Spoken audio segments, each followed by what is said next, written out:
So if you look at figure 1510 in Iceberg or figure 4.2, it's almost a little bit better in Dunlap, you see, you can figure out what is the most stable nucleus. So if you got your book,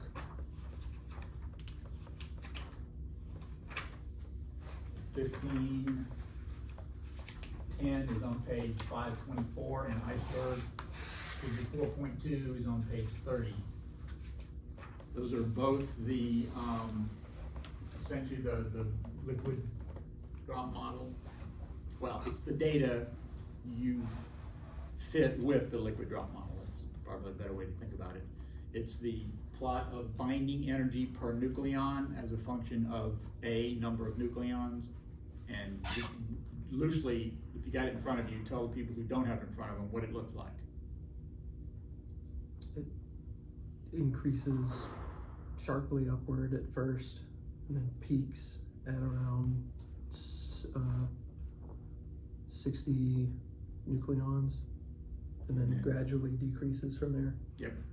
And so those are good ways to think about it. It shoots up pretty fast and then slowly goes down.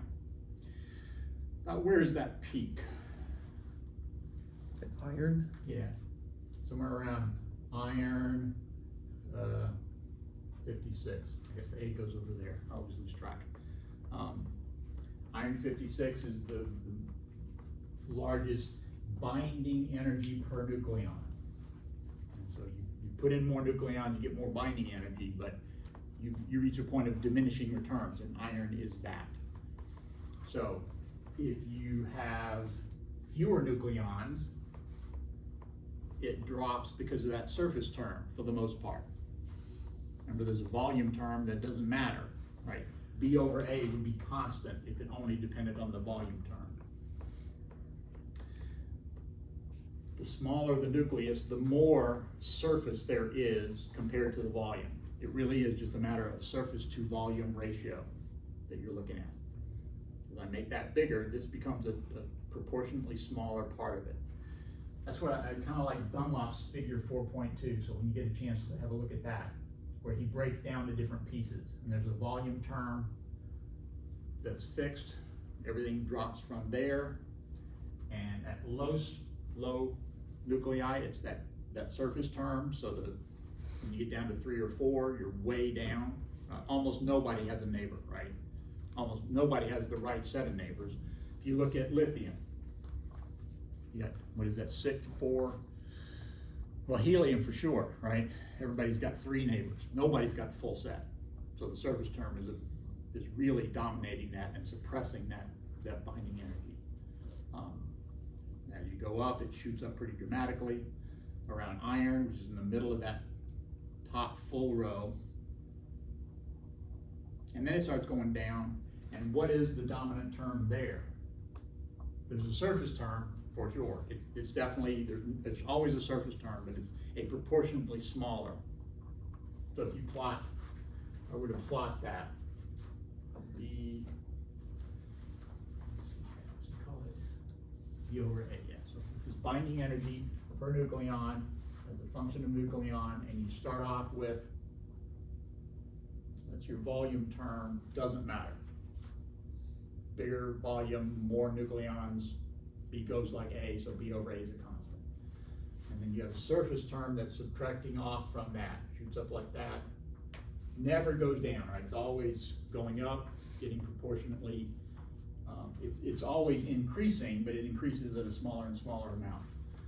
But there's another term that dominates out here, and that's the Coulomb term.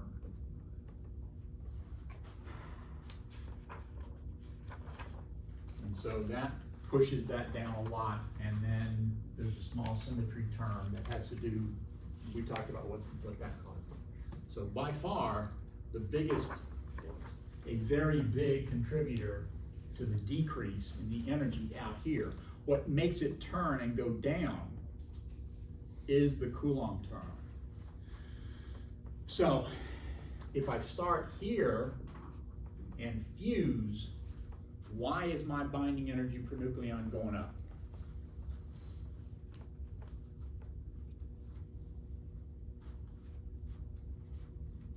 binding energy is going up, I've got to make them fuse. Because there's more binding here than there is here. So if I go this way, why is there more binding energy? It's not the number of nucleons, because if I take 2 and 2, add them together and get 4, that's the same volume term. Volume term doesn't care how many nucleons are in there. What do we say it was down here? Surface. Yeah, the surface term is what's really making it. So this is essentially when I fuse things and get energy, I'm decreasing the surface term. There's, as a fraction of the volume. The surface to volume ratio is going down as I go this way. When I fizz things, I don't fizz things. When I fission them, I don't know why you can't say, you can say fuse, but you can't say fizz. I don't know why. When I fission things, when I split them in half, where's the energy coming from?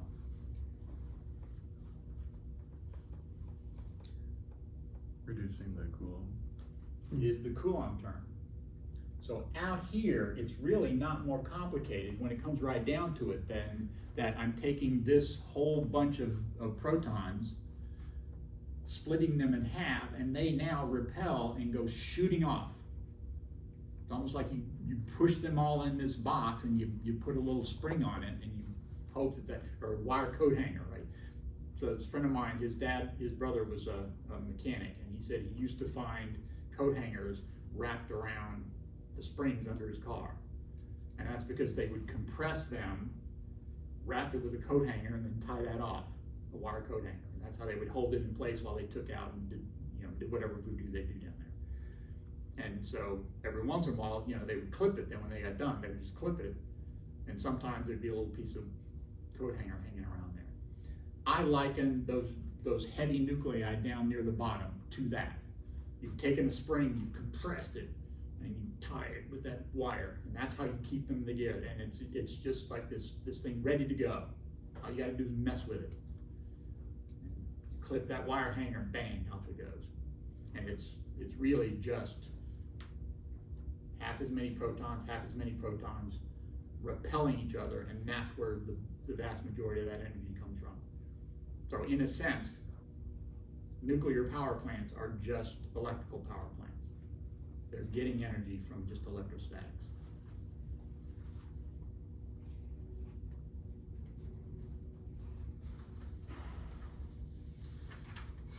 You hear speculation that eventually everything's going to settle down and become iron, right? That's like the most stable nucleus. So things will fuse, statistically speaking, or fission, statistically speaking, until you get to that most stable state.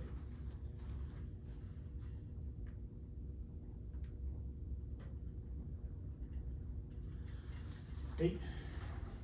Hello.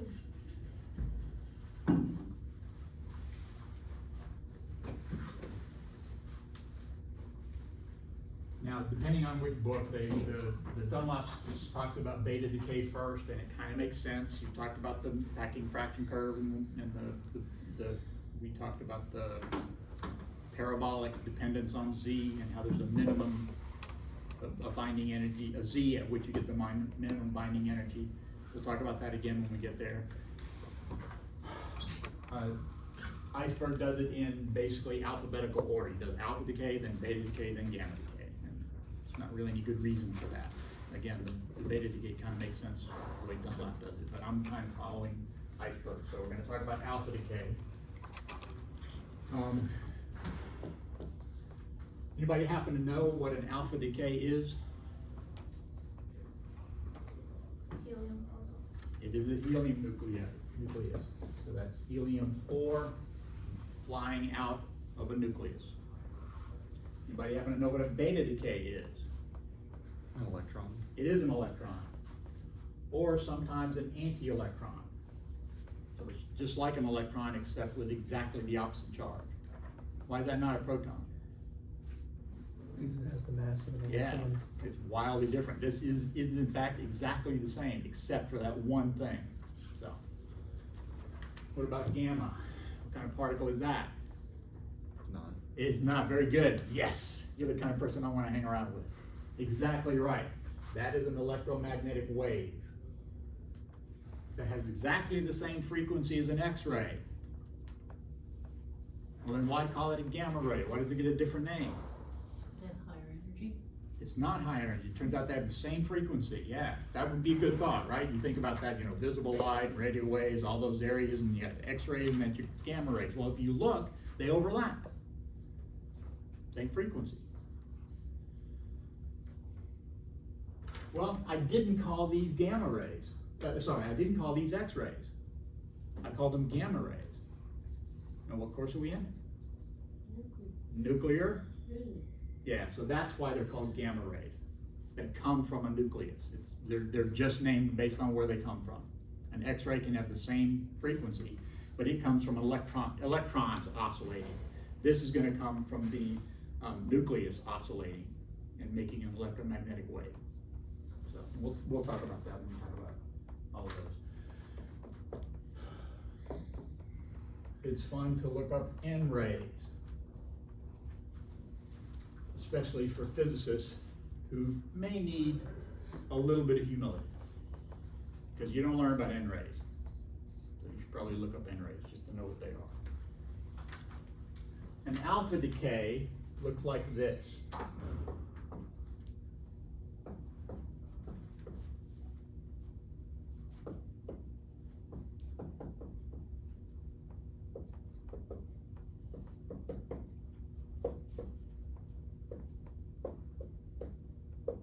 Right?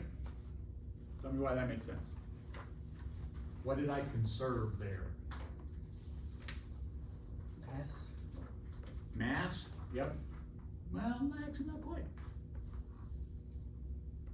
We're going to find out I didn't quite conserve mass. And that's what that packing fraction curve tells me. As I move along on that, anywhere I go on that, I'm going to go up or down, except, for right around iron. But everywhere else, I am changing the mass, ever so slightly. But C squared is really big. So that small change in mass turns into a big change in energy. So not quite mass, mostly, but not quite. The number of nucleons? Yeah, the number of nucleons, which is probably what you were trying to get at. Absolutely. Total number of neutrons and protons together, same. What else?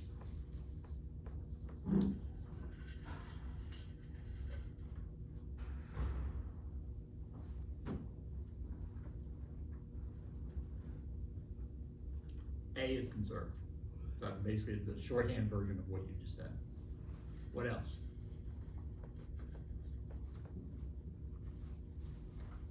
Anything else?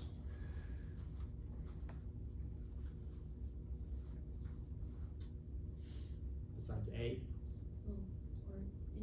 N and Z, yeah, pretty much everything, right? I have the same number of nucleons, the same number of protons, same number of neutrons. So nothing's changing. We talked about beta decay and how neutrons change to protons. Everybody remembers that? That's why we have about half neutrons and half protons, because they can change.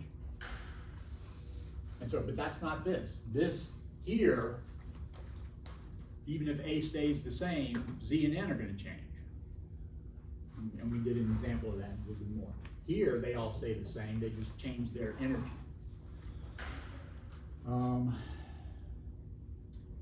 Charge is conserved. It's going to turn out things like parity are conserved. That turns out to be a big deal, because they had nothing. They were clutching at straws, trying to figure out, how do we figure out what's going on here? Because every time we think we know what's going on, something that happens that changes that. So what's conserved? Well, charge is conserved. Okay, thank goodness. Right? We got something. And like that, right? You look for conservation laws, especially after E. Nether came up with Nether's theorem, which is really important. We won't get into it too much, but the short version is, anytime you have a symmetry in a system, you have a conservation law. There's an inextricable link between mathematical symmetry and physical conserved terms. Anybody know what nether looks like? Say again? You don't? Dumb joke. It is a dumb joke? Oh, what was it? Well, I love dumb jokes. well, I would tell me later, cause Yeah. I'm gonna steal it. Yeah, yeah. That's why I wanna hear it, cause I wanna Yeah, hear it it. was a Minecraft reference, it's still listening. Oh, okay, yeah, well, I would not have got, that would have been completely over my head. So, Exactly. alright. Nobody? What she looks like? What she looks like, exactly. And that's where I was headed. I was gonna get you to picture them in your head, and you were gonna say, it's gonna be like somebody like Einstein, old man with white hair, right? Emily Nether. Nobody ever heard of her. And yet that's probably one of the most important things that was done around that time. So, and when I do talk, sometimes I have a picture of her. I say, picture in your mind, picture them in your mind. And then I show the picture. They're always really surprised. So, then I can write the energy here as the mass of X minus the mass of Y minus the mass of alpha times c squared. So that will be the energy difference between the reactant on the left and the reactants on the right. You can think of this as EX minus the total energy of EX minus EY plus E alpha. Why is the small ones, why? Why is this small instead of a big? Yeah. Because it's small. It's small. It's like there's only 4 nucleons in that. The others are big. So, there isn't any good reason except that's what I did in my notes. Well, in fact, I didn't even do it consistently because like the next one, I do it differently. So, but starting there, I'm going to subtract off Z times the mass of a proton and N times the mass of a neutron. And I'm going to subtract off Z minus 2 times the mass of a proton and Z minus 2 times the mass of a neutron. So we're done. How hard can it be? And subtract off twice the mass of a proton and twice the mass of a neutron. What have I calculated? If I take the mass of X, which has Z protons and N neutrons, what have I calculated? The atomic mass. This is the atomic mass. That's what I measure. When I put X, whatever it is, chromium, in my mass spec and measure the molecular weight, that's what I get. And it's made up of Z protons and N neutrons. So I just subtract that off. When I take that mass and subtract those off, what have I calculated? Is that the mass defect? That's the mass defect, and if I multiply that by c squared, it's what I call the binding energy.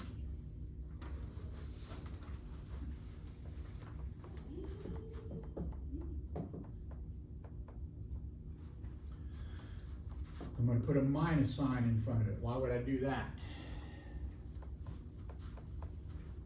Which of these is bigger? ZMP plus N, the total mass of the constituents, or the mass of the combined object? The first one? I mean, These two, yeah, these two added together. Yep, exactly right. These two together are bigger. So when I do this number minus that number, it's going to be a negative number. That's the iceberg method. Iceberg writes that as a negative number if you're more bound. I'm following the Dunlap idea. So now that's going to be a positive number. Bx is going to be a positive number. I find that a little bit easier to deal with for reasons that I'm going to show in a second. So minus Bx plus By plus B alpha.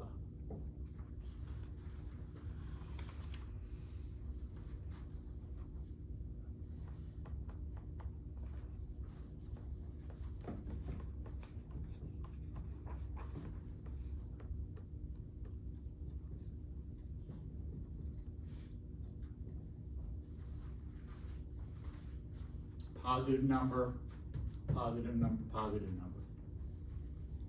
That's all the binding, positive binding. How much, the bigger that is, the more tightly bound you are. Can I erase this stuff over here?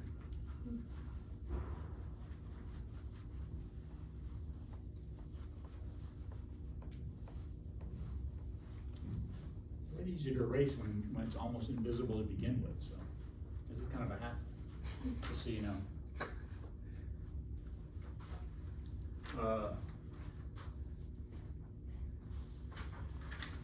Tell me what happens if Bx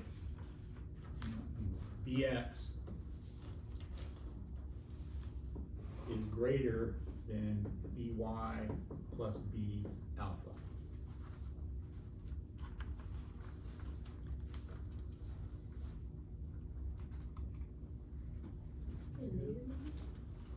This inside here will be positive, it'll be a negative number.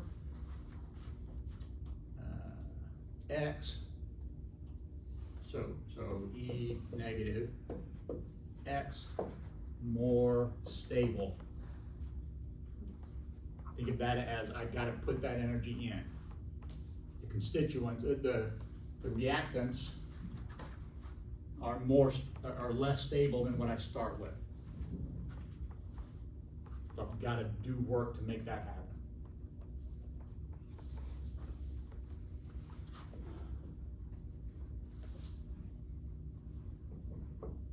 Don't know that that's the same way that chemists use that word, but it wouldn't be the only time they went the other way.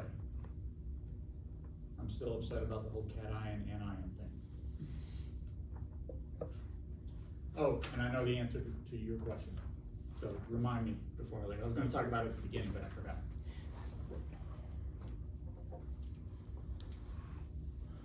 Other way, if Bx is less, it's less well bound, not as tightly bound. And exothermic, X is less stable, etc. So, for example, iron.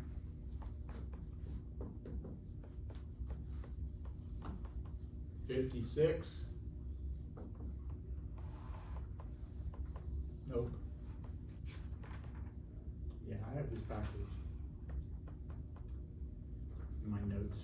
I probably have it backwards completely.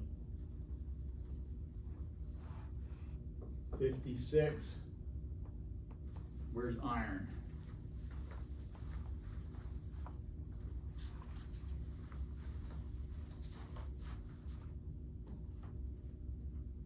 Yeah, I don't know what's going on here.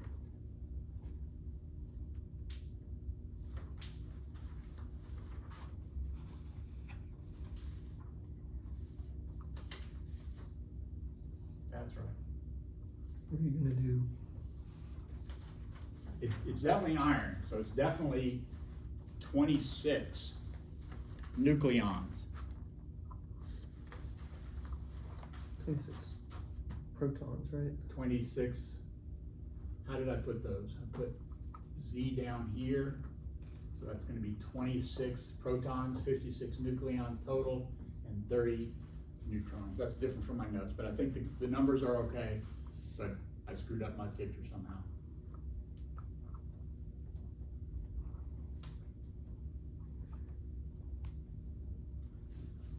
That goes to chromium plus an alpha particle. So now tell me what goes there. Tell me what goes in each of those places.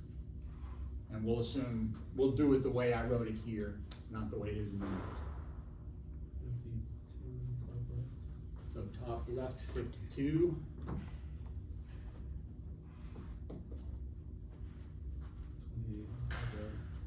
28.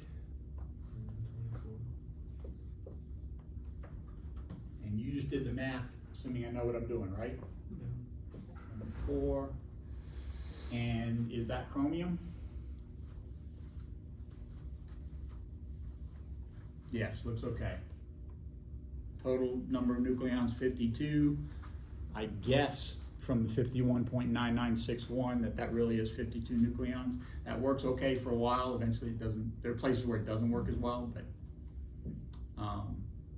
24 Z, and the rest would be 24, 52 minus 24 is 28, and that one's okay. So then, I calculated the binding energy of iron as 26 times the mass of a proton plus 30 times the mass of a neutron minus 55.935. What units am I using? U's. Anybody catch that I started calling that a Dalton? Yeah. That's another word for that.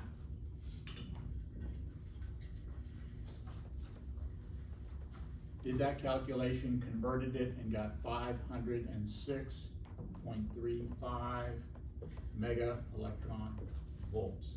Have a look at that 55.935 and then look at the table.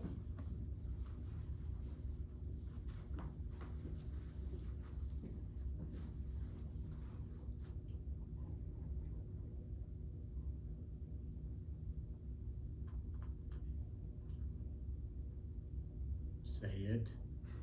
It's different. It is different. Okay, well, if you were close enough, like me, you'd have to get way up on it. 55.845, 55.935. Could I have screwed that up? Yes, I could have screwed that up, but I didn't. What could the difference be? Anybody think? That's the average of all the isotopes. Yeah, there you go. Exactly right. That's exactly right. That's an average over all the isotopes. So if you get a chunk of iron in the wild and you average the molecular weight, that's the number that you're going to get. But if you know you have iron 56, then you can actually find what that is. I hope it's 59.935. So that's one of the things that when I made that table, my first version of the table that I gave you guys, I was putting in the averages, and then I realized what I was doing about halfway through. I realized that I needed to go through and find the actual isotope masses and sizes, and that they're there, right? But you got to know what you're doing, which eventually I did. So what exactly are the X and Y? The X and Y. The X, capital X and I Y? think the way I drew it before, X was the thing you start with, Y and alpha are the things you end up with. So what I'm asking right now is, what is the energetics of alpha decay? Iron 56 decaying by alpha decay to chromium. And I'm not even saying that happens. I'm just saying, as an example, let's do that calculation and see what the energy is. Does that help out? Yeah. So I think the way I had this written before, this was X, and this was Y, and I think this may have been alpha. Does that help out? Yeah. I calculated B chromium doing the same thing and got 468.96 mega electron volts. So clearly I converted from Daltons to MeV. That's a number you should Google that. You should look that up. And alpha particles are just normal helium, or do they have special properties and they're called alpha for that? That is a great question. That is an absolutely reasonable question. And no, they're just helium. Okay. It's just a helium nucleus. But you're exactly right, right? Who knows what the hell's going on anymore? B alpha is, I got 30.4, and then I looked up some numbers with more decimal places and got 28.3. So my tendency to not include many decimal places is actually a big deal here. Can anybody think why? Because you're dealing with very small things. Small differences, yeah. We're dealing with, I mean, in terms of energies, these are gargantuan, right? Mega electron volts. That's millions of times what chemists deal with. So this is huge in that sense. But the differences between all these are really small. So if you cut this off at 3 places, and this at 3 places, and this at 3 places, you get 30.4. Keep more decimal places, my point is you get 28.3. We're looking at differences between numbers that are close to the same, and so the error can get big.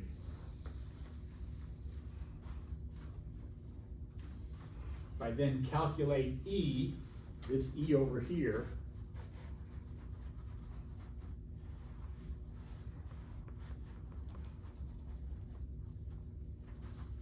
I get minus 7 mega electron volts.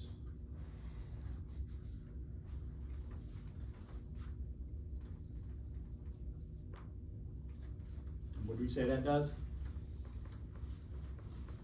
Oh, incidentally, I looked at figure 8.1, page 96 of Dunlap.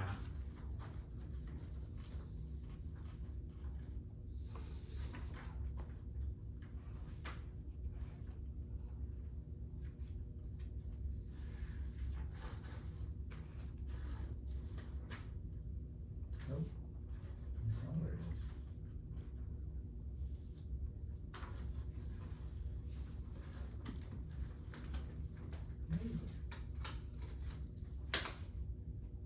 Oh. Figure 8.1. Oh yeah, there it is, it's right there. That's about right. If I look at 56, it's around, it's close to -10. That, okay, so in Iceberg, he starts at 200.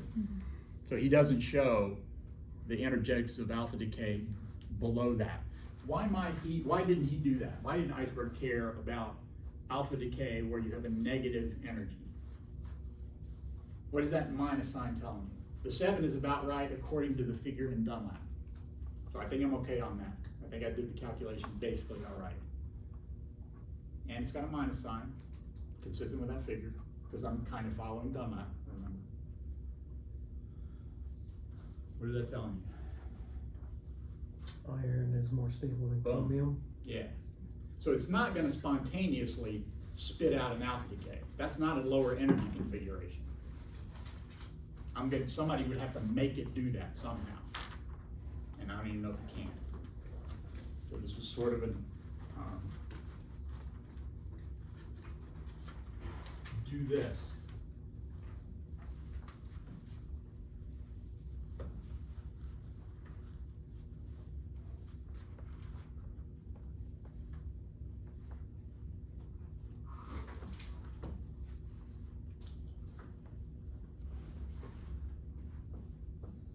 Is that 92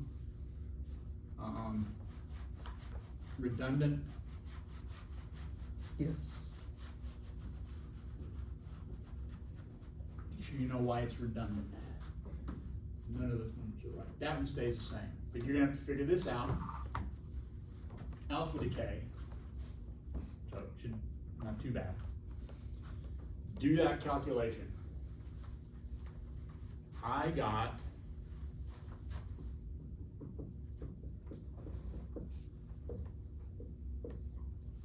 what does that tell you? It happens naturally. Naturally, spontaneously. You expect that one to go. Anybody happen to know what you use uranium-235 for? Yeah, it's the one that's useful for nuclear stuff. 238 is not. Do that same calculation for uranium-238. Where you at, Desmondo? It should be easy. Oh, there it is. Look at the mass number for uranium. What number do you have? 238. Yeah. So 235 makes up a huge fraction of uranium? No. Can't, right? Uranium-238 is by far the dominant one. So 235's got to be pretty rare. That's why it's a big deal to be able to purify it and to get that 235 out of the 238. It's got to be a huge deal. And a way you can keep track of people who are trying to do that.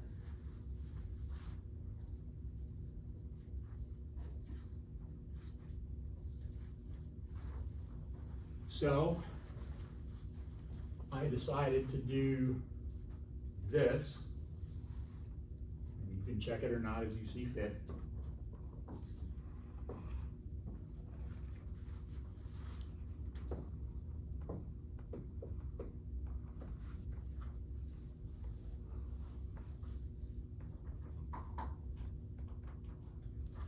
I've got E equal to negative 4.47 mega electron volts. What does that tell you?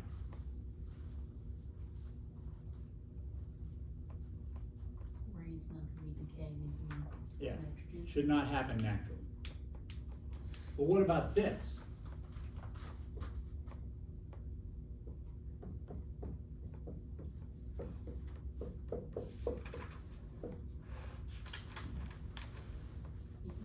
Can happen. That ought to go, right? That's energetically okay. But what have I got to do with this alpha particle and this nitrogen 7 nucleus? What have I got to do? Squish them together. I got to get them close enough together, right?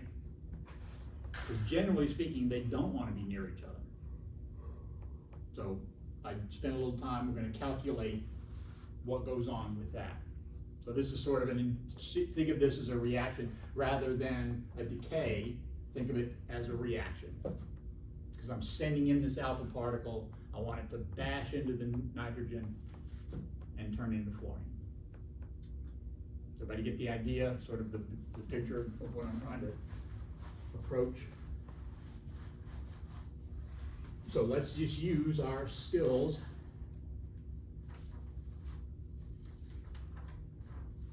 I want to figure out what is the point of closest approach between the nitrogen and the alpha particle. And that happens when I send in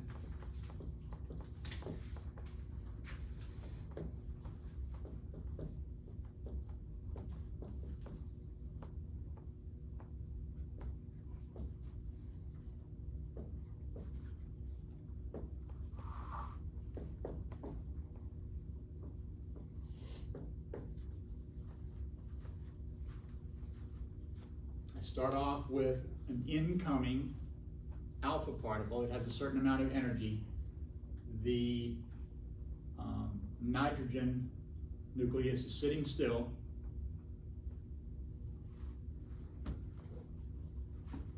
The alpha particle hits, gloms onto it, stays together.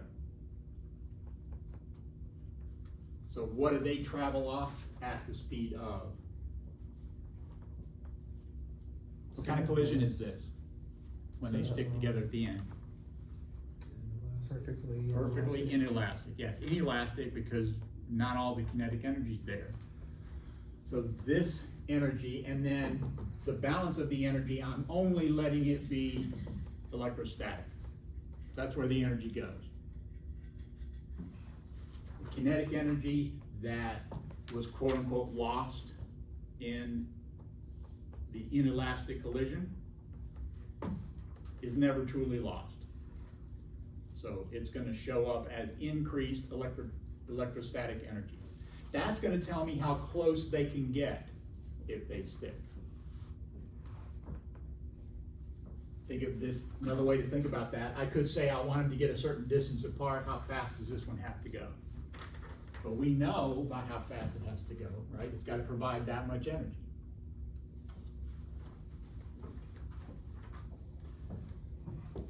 Just now I'm just doing, change my notation. All right, I gotta do this on the fly. I used the capital V in one equation and then I turned it to small case v. Sorry about that. Total momentum over the total mass. Where did that come from? Velocity of the center mass is the total momentum over the total mass.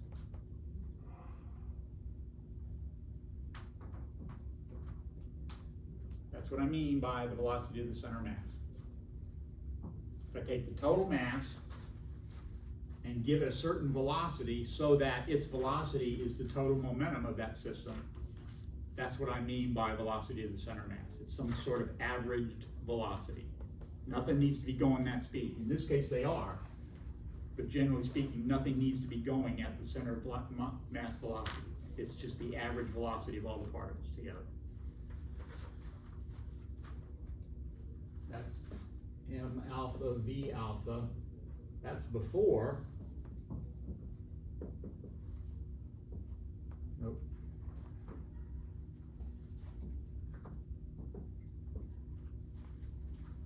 M still, alpha particle still gets dissed. Small m. Capital M, big nitrogen. That's the momentum before the collision. Now what would how would I calculate the velocity of the center mass after the collision? What would the momentum be after the collision? The same. But wait a minute, the energy is not conserved. How come the momentum is conserved?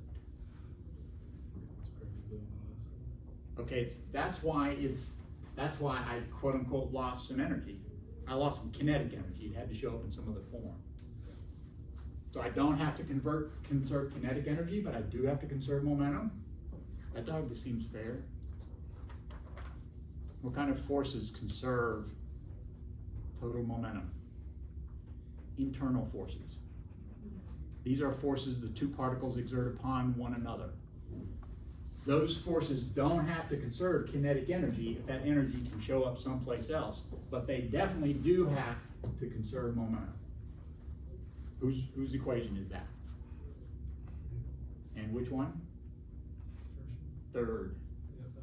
Yeah, that's what I thought.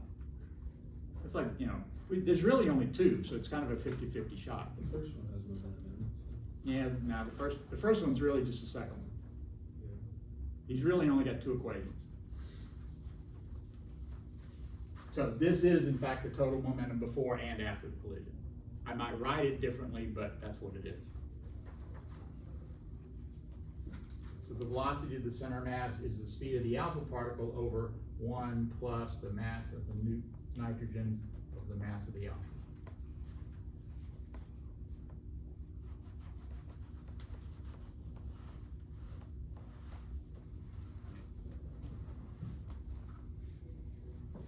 Put that there, do some algebra.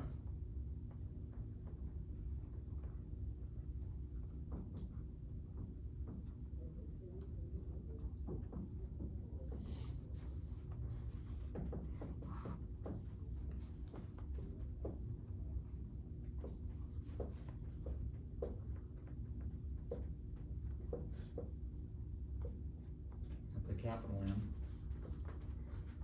And I forgot to write this, but I think that has to be there.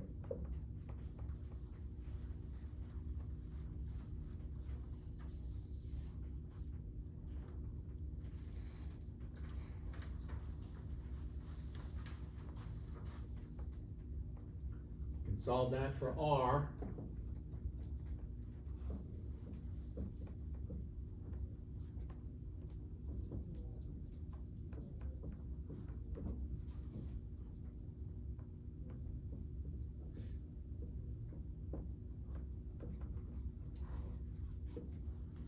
Probably simplify that, but I didn't do it, so.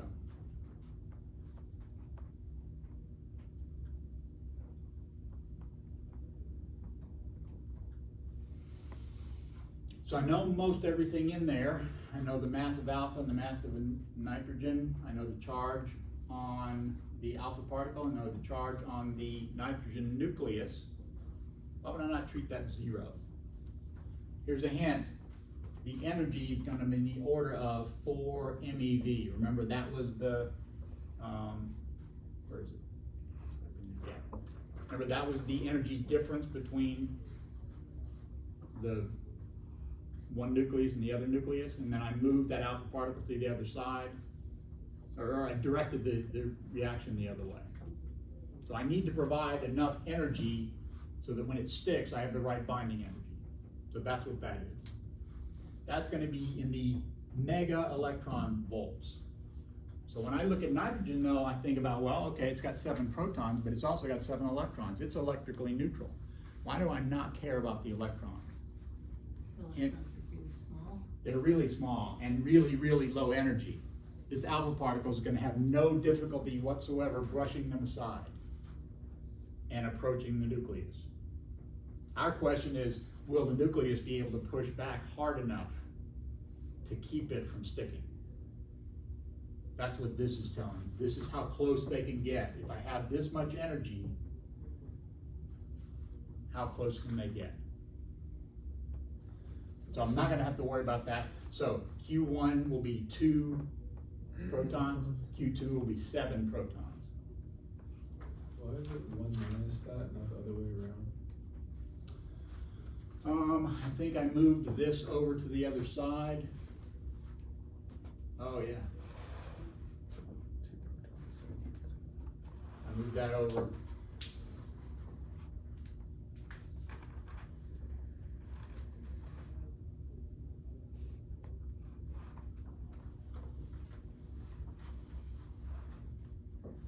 Move. Why did that turn into a plus?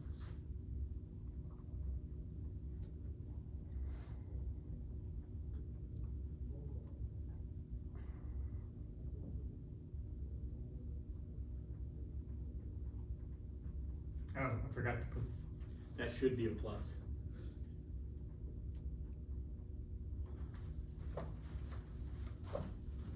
That's how I screwed up. And I screwed up in my notes too.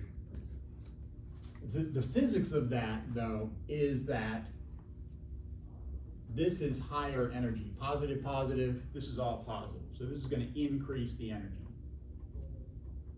So this is gonna reduce, this will drop, I lose kinetic energy, then I'm gonna gain potential energy. So that's all that happened. And it happened in my notes too, so. Now it's okay? Thanks, appreciate that. If I put in all these numbers, that you just look up, 2 times the charge on a proton, 7 times the charge on a proton, 4.5 mega electron volts, and then just put in 4 and 7. No, sorry, 4 and 14. That's the charge, 7, that's the mass, 14.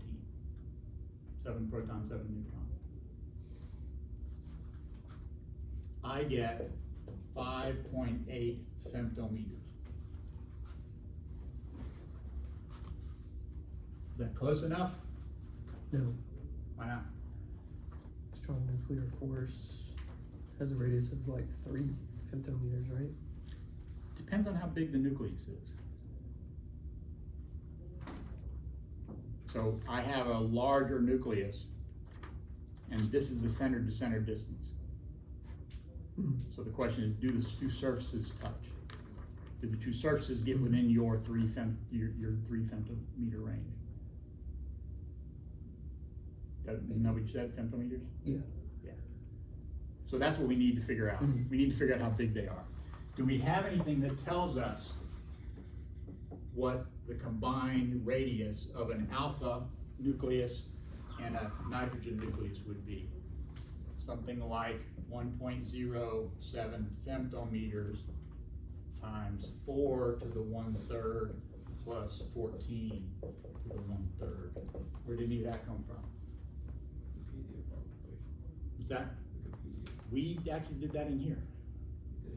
We did in fact do that. It's even on your homework, your exam. It was testing. Yeah, he was just testing me. He wanted to make sure. That, Wikipedia would be a good guess. isn't that where like A is the 1.07 times A to the 1/3? That's A to the 1/3 and that's A to the 1/3. Yep. So those things scale in that way. They go like, and that's that whole liquid drop model. That's where that came from. It was that observation. Anybody do that yet? Anybody plot them? What do they look like? Did it work? I forgot. So what did you wanted us to plot? So you got 2 things to do. You've got a set of masses and you got to find the binding energies and plot that. That's the Did that. packing fraction curve. And then you've got to plot R versus A do a log plot of that and see if you get something that goes like A to the 1/3. Oh yeah, I did do that, and I used the label, like it wants you to label the graph with the equation, and I got something really close to that. To the 1/3 power? Not quite. Okay, that's what I got too. It turns out it doesn't work for those the smaller ones. Mm-hmm. It works really nicely for the large masses. So when I did the plot of log A versus log capital A, or I guess maybe call that R. I don't know what I called it. Here I'm calling it A. If that's A to the 1/3, these points were all above it, and then above that they start settling down onto it. Mm-hmm. So I thought that was interesting. I don't know if that's just because I've used a restricted set, right? I didn't feel like doing all 108 of them because I just, lazy. I just used a bunch from the low side and some bunch from the high side. And I may have I chose a lot of the ones that were stable. So I may have chosen a set that don't fit that very well. Because remember, the magic numbers take you above and below that. The whole point of the shell model was that you've got those deviations from that. It may be that if you do all 108 of them, it looks better. So anyway, that's what I saw when I did it. When I do this calculation, I get 4.28 femtometers. So what did I figure out?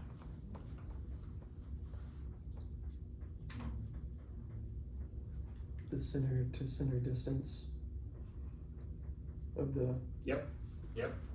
And how close do they get center to center? 5.8. So what did I figure out? It gets Do they touch? close enough. It gets close, yeah, and that's the point. They get close, but they don't touch according to this calculation. And this was a head-on collision. The reason is I was writing down, this is along the line. It's a one-dimensional problem, so I'm not allowing them to glance off of each other. So they're not getting close enough. Is there the same number if they would be touching or? Yeah. Okay. If this number was 4.28 and this was 4.28, then I would say yes, they just barely touch. Okay. Here, they're not gonna quite make it.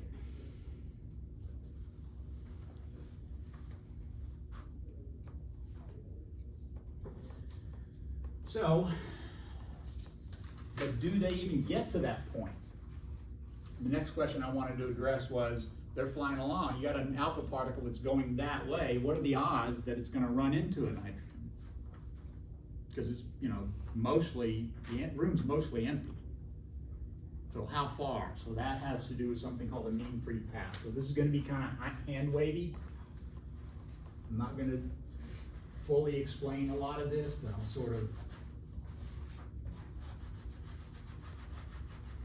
I'll try to make it plausible and believable as we go. So there's something called a mean free path. So that would be like if you were running down the hall. How far do you get before you bang into somebody? And I think you can sort of intuit that that's gonna have something to do with how full the room is. It's also gonna be, how bulky you are, right? If you're a football player, it's gonna be harder than if you're svelte, right? So, it has to do with your size, has to do with the size of the things you're going into, and also how packed they are. Like, you can appreciate that. So that's what it is, right? It's how far do you go, mean distance you travel before you bang into something. It's called the mean free path. So, if I multiply pi times R alpha squared plus R nitrogen squared, I changed from A to R. I don't know if it's better for me to switch that or not. Is that okay, or should I? What do you mean? Here I use an A for the size of those particles. There I'm using an R for the size of those particles. Is that crippling enough problem that I should fix that, or you're okay with what I That's mean by like that? the number. It's this nucleons, number, right? right? I'm talking about how big they are, not how close they get. I used R for how close they get. That's why I'm feeling a little bad. Should I change those to A's?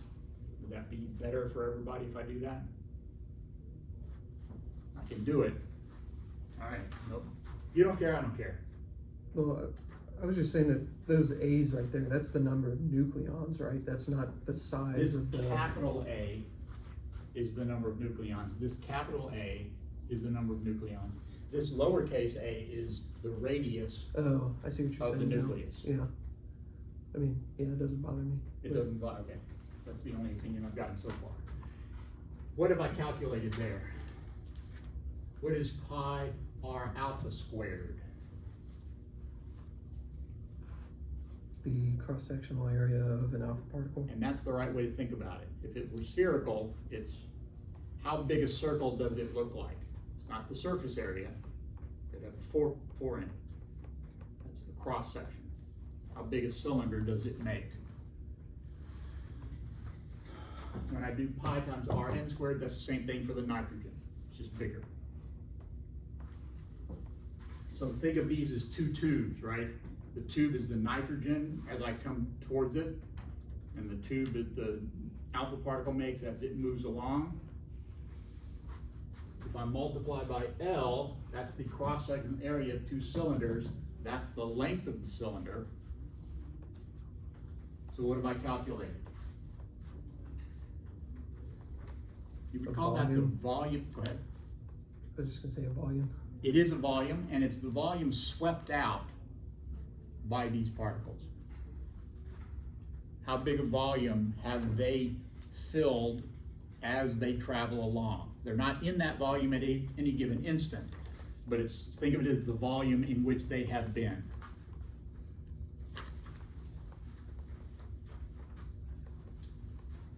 Each nucleus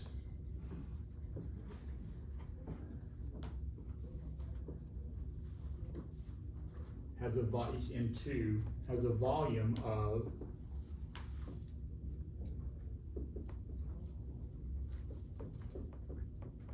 you know where that came from?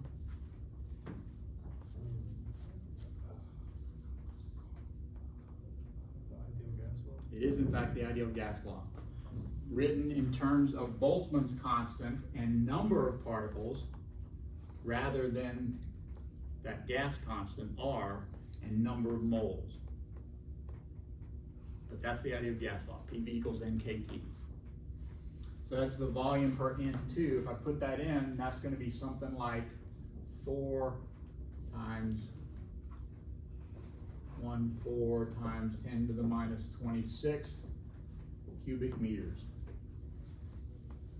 That's sort of the volume each nitrogen has to itself.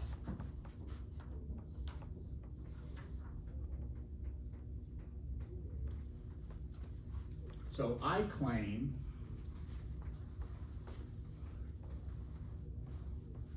that when those two are equal, that's when there's a good chance that they'll collide.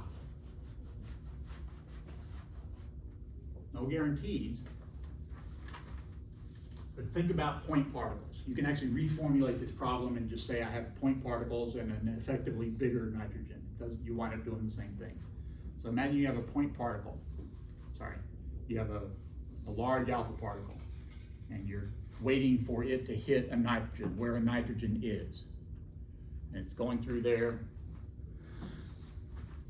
When are you more than as likely as not to have hit something?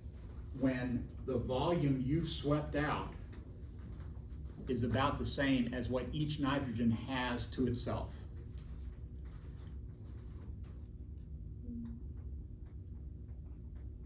You're sweeping out a certain volume.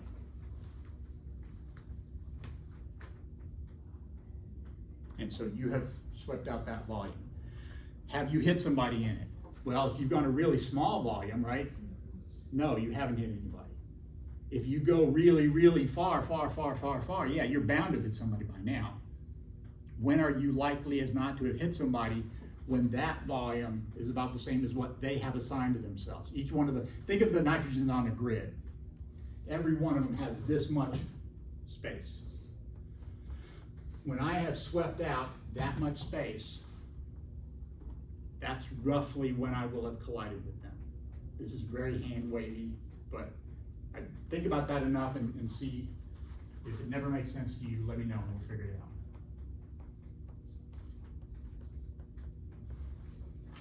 Can I ask If I, a go ahead. question about that? So did you use like, room temperature for that? No, I don't know. I'm sure I did. I didn't do the calculation in my notes, so I'm not sure. Okay. But, we can do it right quick. That's, if somebody wants to look up, I wanna say that's 1.4 times 10 to the minus 23rd. And if I really did memorize that, that's just a shame. I need to look up the Boltzmann constant.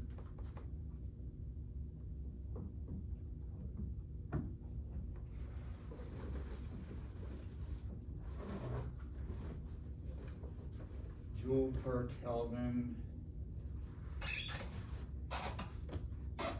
Joule per Kelvin, that's it. Yeah, I did I, is it right? well, 1.38, Yeah. Okay. It's unfortunate. Times 300 kelvins over pressure is 10 to the 5th joules per cubic meter. That's just 1 atmosphere pressure.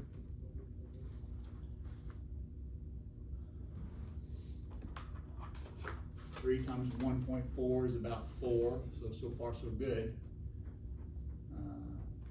28.76. I think I'm okay. I think it was room temperature.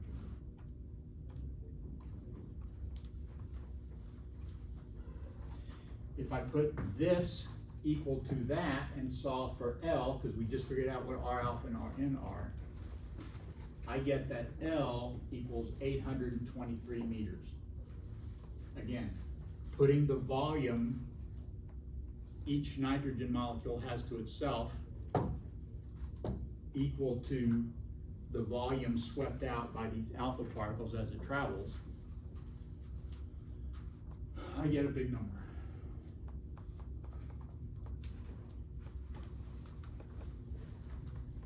So alpha particles don't seem to travel very far, and I don't know why.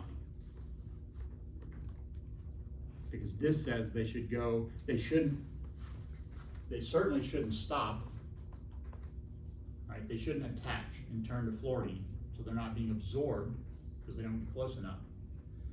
This says they ought to be able to travel a long way before they bang into something. So whatever's going on, it's far more sophisticated than what we're talking about here. So I'm not sure I understand how the physics of why alpha particles are stopped in such short distances. One thing that popped into my head is that if you take an alpha particle and collide it with a nitrogen, if the nitrogens are not moving very fast and the alpha particles are moving really fast, then the alpha particle will bounce. And some of that kinetic energy will be taken by, it'll be an elastic collision, but the alpha particle will wind up going slower than it was before. And that may be a mechanism, but that would be a lot more complicated than I want to get into. So, but certainly they do not seem to be hitting and sticking and changing the nitrogen and fluorine. Why did I fixate on nitrogen? It's common.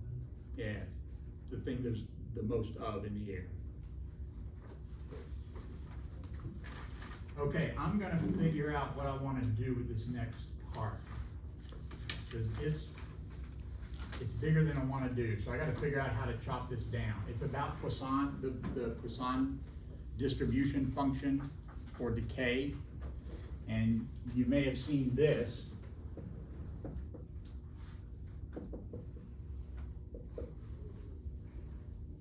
No? Then I don't have to worry about it. Then I'll just start here. And I'll figure out how to say what I want to say in a way much less verbose than I've done it in my notes. There's just a lot of stuff in there that I don't think we need to belabor. But I do want to talk a little bit about what's really going on in Poisson decay. It's not just a simple, hey, it's just exponential, don't worry about it. There's a lot more going on than that. So I'm going to try to figure out how to put that together in a way that's useful to everybody. I'll do that on the weekend, and that's where we're going to pick it up.